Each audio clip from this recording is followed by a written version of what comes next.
घर का दरवाजा साफ तौर पर खुला था, फिर भी इंसानों का भेस लगाए ये राक्षस अंदर घुसने की हिम्मत नहीं कर पा रहे थे। औरत बस वो भूत प्रेत रोकने वाला तावीज पत्थर पकड़कर दुआ कर रही थी कि किसी तरह अगली सुबह तक जिंदा रह जाए, क्योंकि जैसे ही रात होती ये राक्षस पूरे गांव में इकट्ठा हो जाते। इनका खाना सिर्फ इंसानों की अंतड़ियाओं होती थी और सूरज उगने तक ये तबाही मचाते रहते। लोगों की सुरक्षा के लिए थानेदार हर शाम सूरज ढलने से पहले घंटी बजाता। जैसे ही वो आवाज आती सारे गांव वाले फौरन अपने अपने घर लौट जाते। दरवाजे पर लगे तावीज पत्थर को छूना एक आदत सी बन गई थी, यहाँ तक कि 7-8 साल के बच्चे भी चुपचाप यही करते थे। इससे अंदाजा लगाया जा सकता है कि रातें कितनी डरावनी थी। जब पूरा इलाका सूना हो जाता तब जाकर थानेदार चैन से अपने थाने लौटता। दीवार पर लगे बोर्ड पर लिखा था 96 दिन बिना हादसे के, लेकिन उसे नहीं पता था कि आज ये रिकॉर्ड टूटने वाला है। एक आदमी शराब पीकर बेसुध हो गया तो बार मालिक ने मजबूरी में दरवाजे बंद करके उसे वहीं रुकने दिया, मगर उसका घर पर बीवी और बच्चे थे। जब देर तक वो नहीं लौटा तो बीवी ने दरवाजा बंद किया और घर के अंदर चली गई। रात के वक्त बेटी जब सोने जा रही थी तो देखा दादी दरवाजे के बाहर खड़ी है। दादी ने कहा बाहर बहुत ठंड है, जरा अंदर बैठने दो। बेटी झट से मान गई। माँ ने रोका लेकिन तब तक देर हो चुकी थी। अगली सुबह जब शराबी होश में आया तो देखा कि पड़ोसी उसके घर के बाहर जमा है। वो कुछ समझ पाता उससे पहले ही थानेदार ने उसे थप्पड़ जड़ दिया, क्योंकि थानेदार पहले ही कई बार कह चुका था जिसके भी घर में बच्चे हों वो खिड़कियों को कील से बंद कर दे, क्योंकि बच्चों को बहकाना सबसे आसान होता है। लेकिन उस आदमी ने हमेशा किस्मत पर छोड़ दिया और इसी सोच ने उसके घर की तबाही लिख दी। जब उसने जमीन पर अपनी बीवी और बेटी की लाशें देखी तो घुटनों के बल गिर पड़ा, मगर अब बहुत देर हो चुकी थी। उसे अपनी बेवकूफी का अंजाम भुगतना था। थानेदार की नफरत सिर्फ इसलिए नहीं थी कि उसने अपनी बीवी और बच्ची को मरवाया, बल्कि इसलिए भी क्योंकि जब भी कोई गांव में मरता है तो बाहर से कोई नया इंसान यहाँ फंस जाता है और उसकी सुरक्षा भी खतरे में पड़ जाती है। जैसे कि अंतिम संस्कार वाले दिन एक वैन गांव में आ पहुंची। थानेदार ने सबको इशारा किया किसी से बात मत करना। वो खुद गया और वैन वाले से बात की। पता चला ये लोग रास्ता भटक गए थे। थानेदार ने उन्हें एक दिशा बताई और वो लोग गाड़ी लेकर निकल पड़े। लेकिन अजीब बात ये थी वो कितनी भी कोशिश करें गांव से बाहर निकल ही नहीं पा रहे थे, बस इधर उधर गोल गोल घूमते रहे। थानेदार को जैसे पहले से ही इसका अंदेशा था, वो इसलिए कुछ नहीं बोला ताकि नए लोग जल्दी सच्चाई के लिए तैयार हो जाएं, क्योंकि जब तक कोई अपने डर पर काबू नहीं पाता वो रात में जिंदा नहीं बच सकता। लेकिन गोल गोल घूमते हुए उनकी वैन का एक्सीडेंट हो गया। गाड़ी जंगल में पलट गई। पूरा परिवार गाड़ी में फंस गया। आदमी ड्राइवर सीट में फंस गया, बीवी बेहोश हो गई, पता नहीं जिंदा है या नहीं। बेटी को बस कमर में चोट आई थी, लेकिन छोटे बेटे की हालत गंभीर थी। वो होश में तो था पर उसकी जांघ में पेड़ की डाली घुस गई थी। उधर थानेदार सड़क पर बैरिकेड लगा रहा था, पर उन लोगों के ना लौटने से परेशान हो गया। अंधेरा होते ही वो खुद उन्हें ढूंढने निकल पड़ा। जब उन्हें गाड़ी में फंसा देखा तो तुरंत मदद शुरू कर दी। 3 लोग बाहर निकाल ले गए और छोटा बेटा अब भी अंदर था। खून रुक ही नहीं रहा था, इसलिए थानेदार गाड़ी में ही इलाज करने लगा। लेकिन अंधेरा होने में सिर्फ 40 मिनट बचे थे और इलाज में 1 घंटा लगता। कोई चारा नहीं था। थानेदार ने वहीं रात रुकने का फैसला किया। उसने तावीज वाला पत्थर गाड़ी पर लटका दिया। आदमी को कुछ समझ नहीं आया। थानेदार ने भी तुरंत कुछ नहीं बताया। पहले सब खिड़की दरवाजे बंद किए, फिर बोला कि अब जो होने वाला है उसके लिए तैयार रहो। तभी बेटा अचानक तड़पने लगा और बाहर से भयानक चीखें सुनाई देने लगी। थानेदार ने खिड़की से झांक कर देखा, राक्षस पास आ चुके थे। धीरे धीरे और भी ज्यादा राक्षस जमा होने लगे, यहाँ तक कि थानेदार को भी डर लगने लगा। अब सवाल ये था क्या वो सब इस रात को जिंदा पार कर पाएंगे।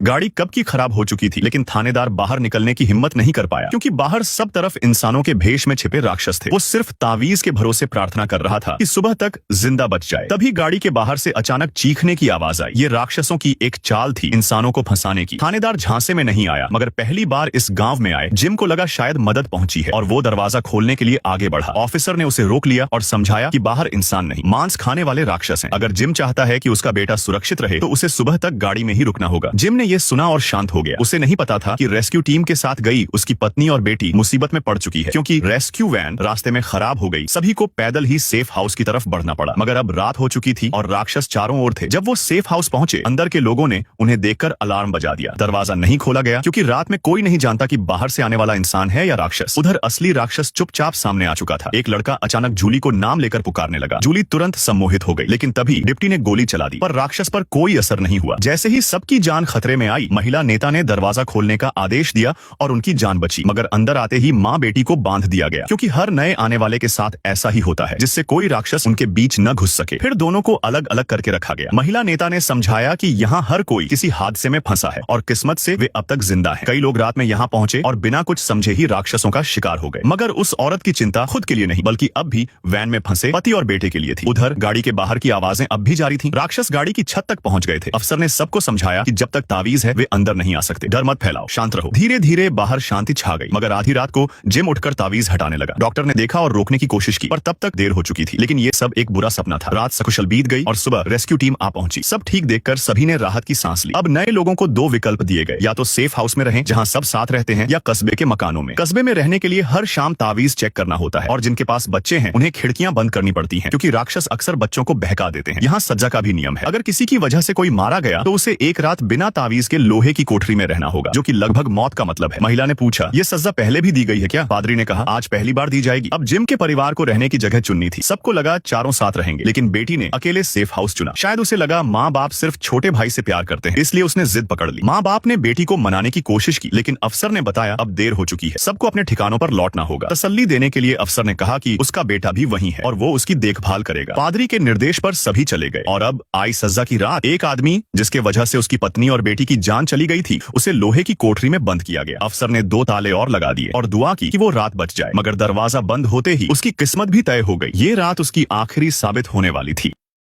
गांव में एक नियम है, अगर किसी की वजह से कोई मारा जाता है तो उसे एक रात के लिए एक लोहे के पिंजरे में बंद कर दिया जाता है। इंस्पेक्टर ने ऊपर से 2 ताले और लगा दिए और प्रार्थना की कि वो आदमी सुबह तक जिंदा रहे, क्योंकि रात होते ही वो इंसानी रूप में छिपे राक्षस इकट्ठा हो जाते हैं। वो इंसानों के अंग खाते हैं और सूरज निकलने पर गायब हो जाते हैं। सिर्फ वो लोग जिनके घरों में तंत्र मंत्र वाले पत्थर होते हैं वही सुरक्षित रह पाते हैं। उस आदमी के पास ऐसा कोई पत्थर नहीं था। वो बस पिंजरे में एक कोने में खड़ा रहा। जब वह पिंजरे से बाहर की तरफ देखा तो राक्षस पास आ चुके थे। अब उसे पता चल गया कि उसकी मौत बहुत करीब आ गया है। वह बैठ जाता है और अपना आंख बंद कर लेता है। फिर राक्षस ने पिंजरे को तोड़ देता है और उसे खा लेता है। अगली सुबह जब इंस्पेक्टर आया तो चारों ओर तबाही थी। आदमी को राक्षसों ने टुकड़े टुकड़े कर दिया था। इंस्पेक्टर दुखी नहीं हुआ, क्योंकि उसे ऐसे नजारे देखने की आदत हो गई थी। लेकिन इसके बाद अजीब घटनाएं लगातार होने लगी। इस बार एक रेस्टोरेंट में जिम का परिवार अभी अभी गांव में आया था। इंस्पेक्टर उन्हें रात के नियम समझा रहा था कि अचानक एक वेटर का हाथ फूलने लगा। फिर उसके हाथ पर लड़के को मार दो लिखा दिखा। औरत कुछ समझ पाती उससे पहले ही वो गिर पड़ा और बेहोश हो गया। फिर एक आदमी जमीन में गड्ढा खोदता दिखा, जैसे किसी लाश को दफनाने की तैयारी हो रही हो। तुम कर क्या रहे हो? लोग डर रहे हैं। मैं बस इस बार पहले से तैयारी कर रहा हूँ। विक्टर की बात सुनकर इंस्पेक्टर चौंक गया। क्या फिर से कई लोगों की जान जाने वाली है? कुछ देर बाद विक्टर को ईथन नाम का एक लड़का मिला। दोनों पहले कभी नहीं मिले थे, फिर भी एक अजीब सा जुड़ाव था। दोनों एक सफेद कपड़ों में छोटे लड़के को देख सकते थे, जिसने पहले विक्टर की कई बार जान बचाई थी, फिर अचानक गायब हो गया था। जंगल में विक्टर को फिर वही बच्चा दिखा, पर तुरंत गायब हो गया। विक्टर को लगा वो किसी पेड़ के अंदर छिपा है। उसने एक पत्थर उठाया, उस पर स्माइली बनाई और ईथन के सामने पेड़ के अंदर फेंक दी। लेकिन अगली ही पल वह पत्थर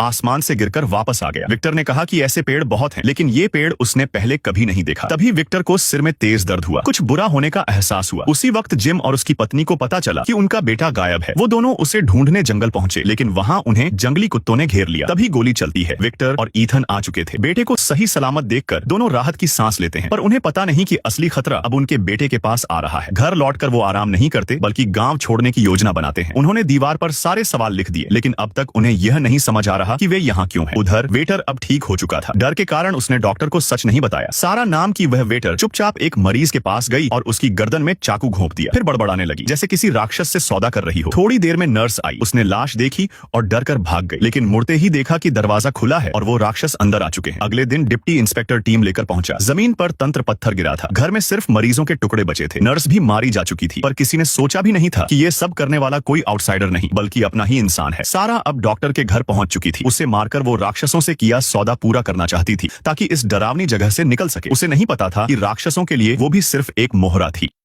राक्षसों से किए गए समझौते को पूरा करने के लिए औरत चाकू लेकर छोटे लड़के के घर पहुंची। बस उसे मार देना था, फिर वो इस गांव से बाहर जा सकती थी। पर उसे नहीं पता था कि ये पागलपन भरा कदम जिंदगी भर का पछतावा बन जाएगा। लेकिन सारा ने तुरंत हमला नहीं किया, बल्कि लड़के को धोखे से फार्म हाउस ले गई, क्योंकि वहीं मारकर वो उस जुर्म को उन राक्षसों पर डाल सकती थी। पर जैसे ही सारा हमला करने ही वाली थी, उसका भाई वहां आ पहुंचा। सारा का ध्यान भटकते ही लड़का खुद को छुड़ाकर भाग निकला। भाई ने तुरंत सारा को पकड़ लिया ताकि वो और गलती न करे, लेकिन सारा जब खुद को छुड़ाने लगी, गलती से भाई का गला काट बैठी। उसी वक्त पादरी वहां आ गया, पर उसने कुछ नहीं किया, बस सारा को घूरता रहा। थोड़ी ही देर में फार्म हाउस भीड़ से भर गया, लेकिन न सारा दिखी न पादरी, बस एक लाश जमीन पर पड़ी थी। यह मंजर सबको डरा गया। रातें पहले ही डरावनी थी, अब तो दिन भी असुरक्षित हो गया। सबसे अजीब बात यह थी कि पादरी ने सारा को देखा था, फिर भी उसने ये बात छुपा ली। जाहिर था कि कुछ तो राज है। लोगों को शांत करने के लिए थानेदार ने कहा कि सारा जंगल में भाग गई है। अगर अंधेरा होने से पहले लौट आई तो वो उसे पकड़ लेंगे, वरना समझा जाए कि सारा राक्षसों का शिकार बन गई। गुस्से से भरा जिम ये सुनकर लौट गए, लेकिन किसी ने सोचा भी नहीं था कि चर्च के तहखाने में पादरी ने सारा को कैद कर रखा है। गांव के नियमों के अनुसार सारा को एक रात बिना ताबीज के लोहे की कोठरी में रहना था, लेकिन पादरी ने जानबूझकर उसे बचा लिया ताकि इस भूतिया जगह से भाग सके, क्योंकि वो जानता था कि सारा शैतान से बात कर सकती है। अब जब पादरी को सब कुछ पता चल गया, सारा ने भी कुछ नहीं छुपाया। उसने कहा कि अगर वो शर्त पूरी कर दे तो गांव के लोग बच सकते हैं। पादरी ने पूछा कि उसे इस सब पर भरोसा कैसे है, लेकिन सारा फूट फूट कर रोने लगी और उससे कागज पेन मांगी। सारा ने जल्दी से एक चित्र बना दिया, लेकिन पादरी उसे देखकर कुछ समझ नहीं पाया। तभी सारा ने जो कहा उसने पादरी को हिला दिया। पादरी को पुराने किस्से याद आ गए। उसने तुरंत अपने औजार उठाए और उस जगह पहुंचा जहां उसने कुछ दबाया था। खुदाई करने पर वहीं पुराना बैग मिल गया जिसमें खून से सनी एक कमीज थी और जो चित्र सारा ने बनाया था वह उसमें रखे चॉकलेट के पैकेट पर बनी आकृति से मेल खाता था। लगता है हर वह इंसान जो इस गाँव में आया अपने साथ कोई न कोई राज लेकर आया था। इसी बीच थानेदार भी इस गाँव से निकलने का रास्ता ढूंढ रहा था। वो पूरी जिंदगी डर में नहीं बिताना चाहती थी। पिछली बार वैन में बिताई रात के बाद उसने जंगल जाने का सोचा क्योंकि वहीं शायद बाहर निकलने का रास्ता हो। उसने जरूरी सामान जुटाया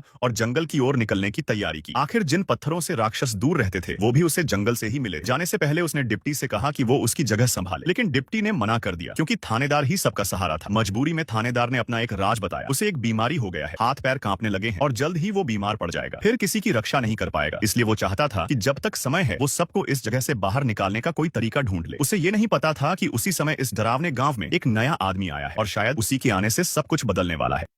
खिड़की पर ताला नहीं था, फिर भी इंसानों के रूप में छिपे राक्षस अंदर घुसने की हिम्मत नहीं कर रहे थे क्योंकि जब तक भूत प्रेतों को रोकने वाला पत्थर मौजूद हो वे सेफ हाउस में घुस नहीं सकते। लेकिन उस दिन आदमी अकेलापन बर्दाश्त नहीं कर सका और बाहर खड़ी खूबसूरत लड़की से बात करने लगा, यहाँ तक कि उसने खिड़की खोलकर उसे अंदर बुला लिया। उसे अंदाजा नहीं था कि उसका ये नासमझी भरा कदम पूरे घर पर कहर बनकर टूटेगा। जैसे ही दोनों एक दूसरे के गले लगे लड़की अपने नाखूनों से आदमी की पीठ को चीर दिया और उसने आदमी की जीभ काट डाली। उसे मारने के बाद राक्षस फिर से इंसानी रूप में लौट आया, लेकिन उसने तुरंत कोई और शिकार नहीं ढूंढा बल्कि घर के सारे दरवाजे खिड़की खोल दी। अब जब पत्थर का असर खत्म हो गया था सारे राक्षस सेफ हाउस में घुसने वाले थे। उधर अंदर लोग एक बर्थडे पार्टी मना रहे थे और उन्हें इस खौफनाक खतरे का अंदाजा तक नहीं था। तभी मेरी को भीतर के कमरे से एक अजीब सी हंसी की आवाज आई। मेरी यह देखने के लिए कमरे में गई और दरवाजा अचानक बंद हो गया। वह साफ तौर पर राक्षसों के जाल में फंस चुकी थी। फिर राक्षसों ने मेरी को खा लिया। नीचे बातें कर रहे लोग चौंक उठे जब एक खून की बूंद गंजे आदमी पर गिरी। वह गाली देने ही वाला था कि देखा ऊपर एक डरावना राक्षस खड़ा है। जब सबको समझ आया कि राक्षस सेफ हाउस में घुस आए हैं हर कोई इधर उधर भागने लगा, पर राक्षस शांत थे जैसे इस अफरा तफरी का मजा ले रहे हो। अब सेफ हाउस सुरक्षित नहीं रहा। लीडर ने फैसला किया कि सबको थानेदार के पास ले जाया जाए। उसी वक्त थानेदार के बेटे घर में सो रहा था। उसे बाहर कुछ आवाजें सुनाई दी और जब वह निकला तो देखा पूरा सेफ हाउस तबाह हो चुका है। चारों तरफ लाशें बिखरी हैं। उसे कुछ समझ आने से पहले ही खून से सना एक राक्षस उसकी तरफ बढ़ने लगा। अच्छी बात यह रही कि लड़के ने तुरंत खिड़की तोड़ी और कूद गई। भले ही उसका हाथ टूट गया मगर इस समय दर्द की फिक्र नहीं थी क्योंकि राक्षस पीछे था। आखिरकार एक दोस्त की मदद से दोनों एक कमरे तक भागे और जादुई पत्थर को थामकर प्रार्थना करने लगे कि किसी तरह सुबह हो जाए। उधर थानेदार जब अगली रात गांव छोड़ने का प्लान बना रहा था तभी पादरी ने उससे सब सच कह दिया। सारा भागी नहीं थी, उसे उसी ने बंद कर रखा था क्योंकि वही एकमात्र थी जो शैतान से संपर्क कर सकती थी और शायद वही गांव से निकलने का रास्ता जानती थी। फिर पादरी ने एक कहानी सुनाई। जब वह इस गांव में नहीं आया था उसने गलती से एक घरेलू हिंसा करने वाले आदमी को मार डाला था। वह खुद को खत्म करना चाहती थी लेकिन आखिरी पल में उसे भगवान की आवाज सुनाई दी। उस आवाज के इशारे पर वह इस गांव तक पहुंचा और कुछ चीजें जमीन में दफना दी। किसी को इस बारे में कुछ नहीं पता था पर अब वो सब सारा ने खोज निकाला शैतान की मदद से। इससे पता चलता है कि सारा शैतानों से बात कर सकती है। अगर इससे पहले कि थानेदार कुछ कहती अचानक गाड़ी चलने की आवाज गूंजी। दोनों दौड़कर बाहर आए और देखा कि लीडर लोगों को लेकर वहां पहुंच चुका था। साफ था कि सेफ हाउस में कुछ बहुत बुरा हुआ था। दोनों ने जल्दी जल्दी गाड़ी से लोगों को बाहर निकाला मगर ये रात थी और पादरी जैसे ही वापस जा रहा था राक्षस ने हमला कर दिया। थानेदार ने गोली चलाकर किसी तरह उसे बचाया और घर के अंदर खींच लाई, लेकिन ज्यादा खून बह जाने के कारण पादरी बच नहीं पाई। सिर्फ एक रात में गांव में कई लोग मारे गए। थानेदार समझ गया कि अब और देर नहीं की जा सकती, उसे फौरन भागने का रास्ता खोजना होगा। वह चर्च के तहखाने पहुंचा जहां सारा बंद थी। अब सिर्फ जंगल ही बचा था जहां वे नहीं गए थे, वही राक्षसों का अड्डा था। लेकिन अगर यही लोगों को बाहर ले जा सकता है तो चाहे वह नर्क ही क्यों ना हो वह जाने को तैयार था।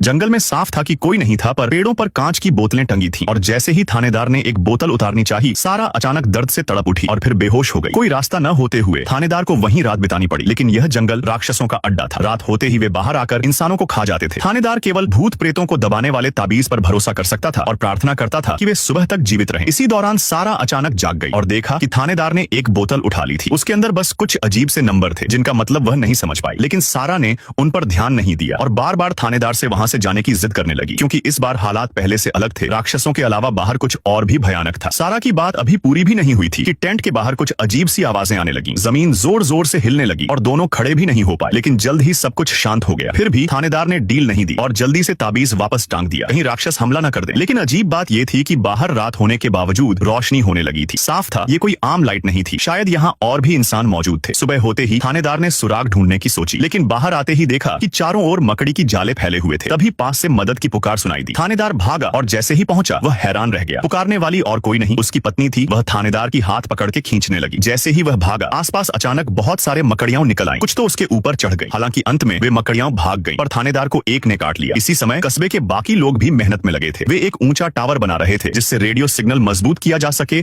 और जल्दी से बाहर दुनिया से संपर्क हो सके। सबकी मेहनत से टावर बन गया और सिग्नल मिलने लगा। लेकिन तभी दूर आसमान में काली घटाएं छा गईं और तेज हवा चलने लगी। साफ था कि तूफान आने वाला है। समय कम था और उन्हें जल्दी से संपर्क करना था। लेकिन जिम लाख कोशिशों के बावजूद कोई जवाब नहीं पा सका। मौसम बिगड़ता जा रहा था और समय खत्म हो रहा था। तभी अचानक रेडियो से जवाब आया। जिम ने तुरंत मदद मांगी लेकिन वह चौंक गया। उसने अपना नाम नहीं बताया था। फिर भी सामने वाला उसका नाम जानता था। दूसरी ओर जिम की पत्नी जमीन खोद रही थी। उसे शक था कि जमीन के नीचे कस्बे का कोई राज छुपा है। पर ज्यादा खोदने से पहले ही जमीन फट गई और वह नीचे गिर गई। और अभी वो कुछ समझ पाती अंधेरे से विक्टर निकल आया। उसने कहा कि उसे तुरंत उसके साथ वहां से निकलना होगा क्योंकि वह गड्ढा बहुत खतरनाक है। महिला हैरान रह गई लेकिन विक्टर के पास समझाने का समय नहीं था क्योंकि ये सब एक सफेद कपड़ों वाले बच्चे ने कहा था। केवल तभी महिला को बचाया जा सकता था। उसी वक्त थानेदार को रोशनी का स्रोत मिल गया। पास में एक रहस्यमय लाइट हाउस खड़ा था। जब दोनों को उम्मीद जगी तभी थानेदार के शरीर में जहर असर करने लगा। वह आगे नहीं बढ़ पाया। उसने सारा से कहा कि वह अकेले निकल जाए। केवल वही अगर जिंदा लौटेगा तो लोगों को सच्चाई बता पाएगा। लेकिन सारा ने उसे छोड़ने से मना कर दिया और मदद ढूंढने लगी। तभी उसे फिर वही सफेद कपड़ों वाला बच्चा दिखाई दिया। उसने दूर एक पेड़ के खोखले की ओर इशारा किया। बताया कि वह जगह सुरक्षित है। सारा ज्यादा सोचे बिना थानेदार को खींचकर वहां ले गई। लेकिन जैसे ही वह अंदर गया सारा पीछे नहीं आई। जब थानेदार ने लाइटर जलाया तो देखा कि वह किसी और जगह पहुंच चुका था। वह चाहे जितनी आवाजें लगाता रहा कोई जवाब नहीं मिला। और उसी समय कस्बे में एक और बसा पहुंची। लगता है वहां फिर नए लोग आने वाले।